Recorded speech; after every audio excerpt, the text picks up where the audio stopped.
இந்த இன்ஜினியரோட நெறைய ப்ராஜெக்ட்க்கு நம்ம பயணியர் பயோ டேங்க்க நம்ம ஏற்கனவே ஃபிக்ஸ் பண்ணி குடுத்துருந்தோங்க. அதே மாரி இவரோட இன்னொரு ப்ராஜெக்ட்க்கும் நம்ம பயணியர் பயோ டேங்க்க இப்ப ஃபிக்ஸ் பண்ணி குடுக்குறதுக்காக வந்திருக்கோங்க.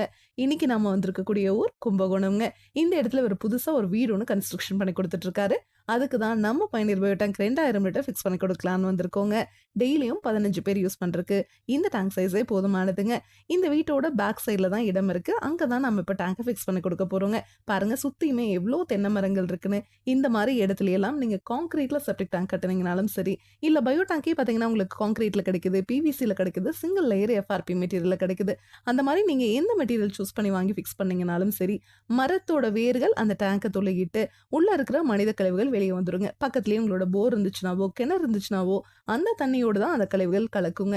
ஆனா நம்ம பயணியர் பயோ டேங்க பொறுத்தவரைக்கும், இந்த வேர்கள் வந்து டச் ஆச்சுனா கூட அது ஆப்போசிட் டைரக்ஷனா தான் தள்ளி விடுமோ ஒழிய, இந்த டேங்குக்குள்ள வேர்கள் இறங்காதுங்க. அந்த அளவுக்கு குவாலிட்டியா இந்த டேங்க நம்ம ரிஜிஸ்டர்ட் எஃப்ஆர்பி அப்படிங்கிற மெட்டீரியல்ல செஞ்சிருக்கோம்.